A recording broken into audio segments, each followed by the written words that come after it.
Sir আমরা কোথায় যাচ্ছি? আমরা জাহাঙ্গীরনগরের সুন্দরবন দেখতে যাচ্ছি। দারুণ ব্যাপার তো। এই যে এই এলাকার যে পরিবেশ অর্থাৎ উদ্ভিদরাজি দেখলেই মনে হবে যে একটি সুন্দরবনের আমি চলে এসেছি, অর্থাৎ এর ভেজিটেশন দেখলেই মনে হবে এটি সুন্দরবন।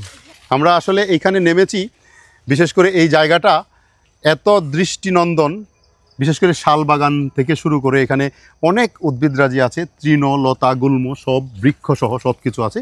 এই জায়গাটায় আসছি আসলে রহিম ভাইকে সাথে করে নিয়ে আসছি, বা আমি রহিম ভাইয়ের সাথে আসছি, বা রহিম ভাই আমার সাথে আসছে, যেভাবেই বলেন। ধন্যবাদ আমাদের ক্যাম্পাসে আসার জন্য। এবং এটা কিন্তু আমাদের জাহাঙ্গীরনগর বিশ্ববিদ্যালয়ের সুন্দরবন। অনেকেই বলে থাকে আমাদের সুন্দরবন আবার কি, কিন্তু এই গাছের এখানে যে গাছের ঘনত্ব এবং এর ক্যানোপি লেভেল, এগুলো দেখলে মনে হয় যে কোনো এক সুন্দরবনের একটা দৃশ্যপট। চলেন আমরা একটু সামনের দিকে যাই। চলেন তাহলে দেখাই সুন্দরবন। আসলে খুব ভালো লাগার একটা জায়গা, ভালোবাসার একটা জায়গা। এই দেখেন যে শাল, ন্যাচারাল শাল কিন্তু এখানে হয়ে আছে এবং খুবই একটা সুন্দর।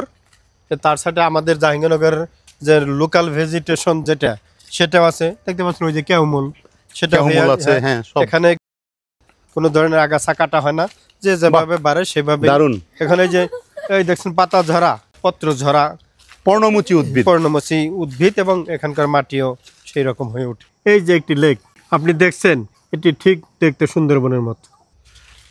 সব মিলিয়ে রহিম ভাই একটা চমৎকার জিনিস পাইছি। হ্যাঁ, আপনারা একটু হাঁটেন, আমি পিছন থেকে নিয়ে আসি। ও আচ্ছা আচ্ছা, বাহ, ওরে বাবা। এই যে দেখেন, আমি যা খোঁজ করছিলাম, লিয়ানা তুমি আমাকে যা বারবার বলছিলা, লিয়ানা বলতে পারে কিনা এটা কি? এটা হচ্ছে, বলো কি এটা হচ্ছে গিয়ে, আমি বলি এটা কি দাঁড়াও।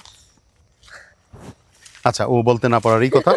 এটা হচ্ছে লেজারস্ট্রোমিয়া স্পেসিউসা, মানে জারুল। এই যে জারুলের ফলটা, যে ময়লাটা আছে ফেলে দিতে হবে, পানিতে ধুয়ে নিলে ভালো। তারপর এটার মধ্যে বিভিন্ন কালারের হার্ডেনার দিয়ে শক্ত করে এটাকে শুকিয়ে, তারপরে যদি আপনি এরকম সুন্দর করে আপনার ড্রয়িং রুমে রেখে দেন, চমৎকার একটা শোপিস হয়। চমৎকার একটা শোপিস হয়। দেখেন কি সুন্দর, দেখেন কি ভালো লাগে দেখতে। এবং কি অনেক দিন কিন্তু এটা ঘরে থাকে। এটা ড্রাই হওয়ার পর ফল হয়তো দু একটা ফেটে বিদীর্ণ হয়, কিন্তু দেখতে অনেক সুন্দর এবং থাকবে অনেক দিন ঘরে, অনেক দিন থাকে।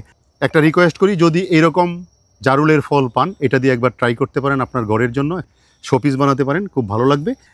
জাহাঙ্গীরনগরের সুন্দরবন থেকে সবাইকে ধন্যবাদ জানাচ্ছি। ভালো থাকবেন। যদি জাহাঙ্গীরনগরে কখনো আসেন, তাহলে এই সুন্দরবন অঞ্চলটা ঘুরে যাবেন। আমি কিন্তু এটা আবার বাসায় নিয়ে চলে যাচ্ছি। ওকে, থ্যাংক ইউ, ধন্যবাদ।